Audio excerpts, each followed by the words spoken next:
Bonjour et bienvenue sur le podcast Accepte l'amour que je t'envoie. Je m'appelle Fabio et je suis heureux de partager cet espace avec vous.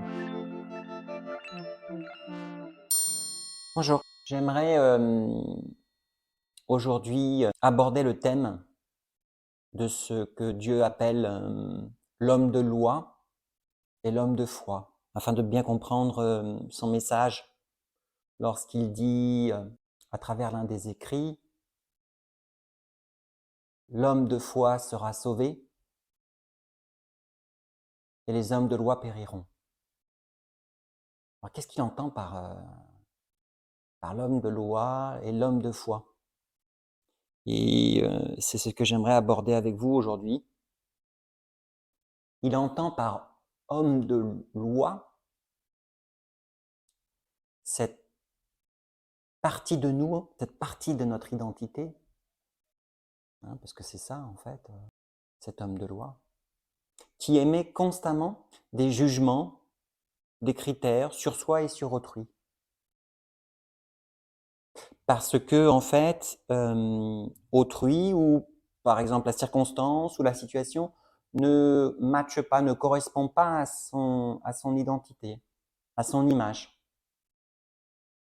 Donc cet homme de loi, dès que quelque chose ne va pas correspondre, il va émettre des critères. Et en faisant ça, dès qu'il va émettre un critère, un jugement,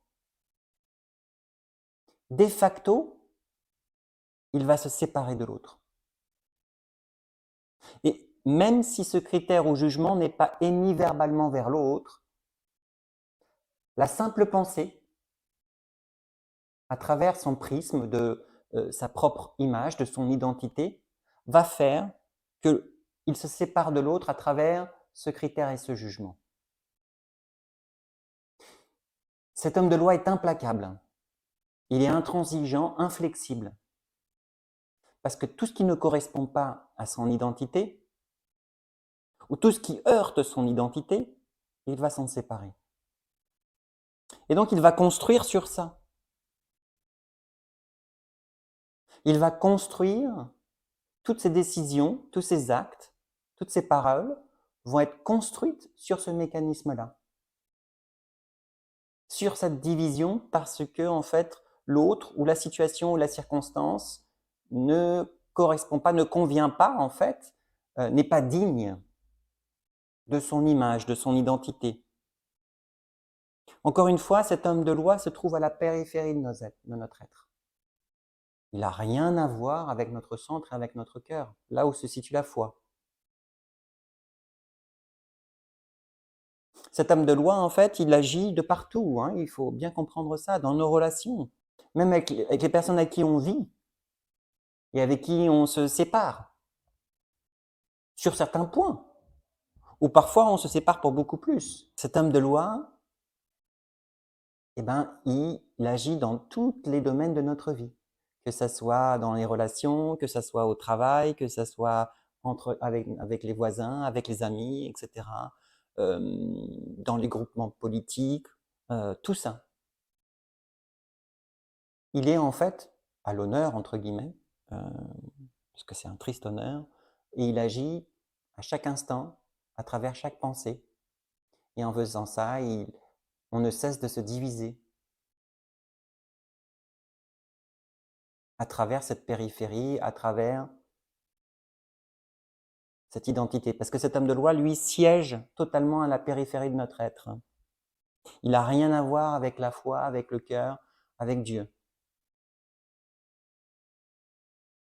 Ce que Dieu nous demande, en fait, c'est de sortir de l'étau dans lequel nous nous sommes leurrés, qui serre notre cœur profond et qui en bloque ses élans.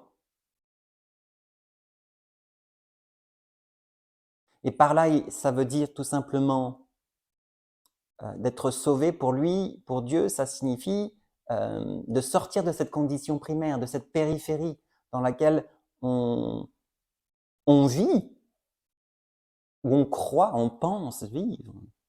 Parce que je dis bien on pense vivre, parce que toutes les pensées et les critères émis par l'homme de loi, en fait, c'est déjà préétabli, ils sont déjà préconçus. Ce sont des schémas totalement momifiés et limitants. Donc, il n'y a rien de nouveau, en fait, là-dedans. Rien de nouveau. Les modalités, hein, ça peut par contre changer, en effet.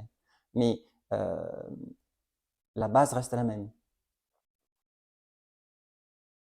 Et lorsqu'il dit d'être sauvé, c'est de sortir de cette condition-là pour pouvoir revenir vers son cœur, là où se trouve la foi.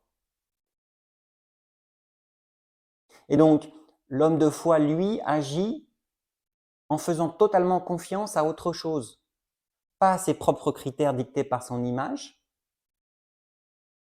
ou pour aller à l'encontre des autres, mais sur l'unique, j'allais dire critère, mais c'est pas un critère, sur l'amour divin, c'est-à-dire le jugement de Dieu pour nous sur terre. Et donc l'homme de foi va agir avec l'aval de Dieu, en suivant quel est le jugement en fonction de la relation, en fonction de la situation, en fonction de la circonstance. L'homme de foi fait confiance totalement au jugement de Dieu pour lui sur terre. Plus on se détache de l'identité extérieure, de la périphérie, de l'homme de loi, plus on fait taire cet homme de loi, plus de facto, en fait, on se rapproche de notre cœur et plus de facto, on laisse de la place à l'homme de foi qui s'y trouve. La gymnastique, elle est là. Le mouvement est là. Et lorsque Dieu dit que l'homme de foi sera sauvé, c'est dans ce sens-là, c'est retrouver cette gymnastique, ce mouvement qui nous ramène vers notre cœur, vers qui nous sommes, en faisant totalement confiance à Dieu. Naturellement, cela signifie pouvoir avancer avec l'aval de Dieu, et c'est pour ça que communiquer avec lui à travers des synchronicités, et j'en parlerai plus à une prochaine émission, est vraiment en fait primordial. Car comment sortir, se détacher si Dieu ne nous guide pas vers notre cœur, nous montre pas en fait les parties, les critères de cet homme de loi. Parce que la chose la plus compliquée pour chaque être humain, c'est de voir son propre homme de loi. Parce qu'on vit tellement à travers le prisme de cet même homme de loi qu'on ne le voit plus. Nous sommes totalement identifiés à lui. Et donc, c'est extrêmement compliqué de le voir. Et d'accepter qu'il est là. Et d'accepter qu'il tire les ficelles. Et d'accepter qu'il crée tous les jours ce qu'on vit ici et maintenant. Et d'accepter que c'est en rien ce que nous sommes. Et d'accueillir quelque chose de nouveau.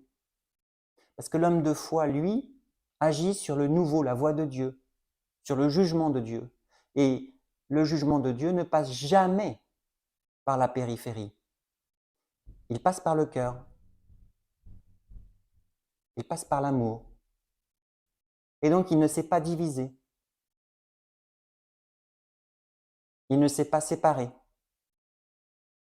Et il est toujours nouveau. Toujours nouveau. Il ne passe en aucun cas par le système des pensées. Et en faisant ça, en revenant, en alimentant à nouveau cet homme de foi à l'intérieur de nous, on se reconnecte à ce patrimoine sacré et on peut créer ce que certains appellent le nouveau monde, basé sur quelque chose de nouveau. Pas des schémas limités, momifiés, basés sur les pensées préexistantes, préétablies. Parce que l'identité, en fait, elle est limitée, elle est casée. Une identité, c'est une case. Et quand je dis qu'on pense vivre, c'est parce qu'en fait, c'est déjà mort. C'est déjà mort. Parce que c'est déjà casé. Ça existe déjà. La voix de Dieu, à travers la foi, elle est toujours nouvelle. Et créer le nouveau monde, c'est aussi ça, c'est construire sur quelque chose de nouveau, de véritablement nouveau. Et ça, c'est le choix de chacun. Dieu lancera les défis nécessaires à chacune et à chacun pour justement se trouver à cette croisée des chemins. Et chacun d'entre nous aura besoin de tout le courage, de tout son courage pour pouvoir comprendre où se trouve le cairn divin, pour prendre le bon chemin. Et naturellement, les synchronicités, les manifestations angéliques nous y aideront. Et cela fera l'objet d'une autre émission. Voilà. Je voulais aujourd'hui parler de ça parce que ça me paraît important de comprendre ce message de là-haut. Je vous remercie.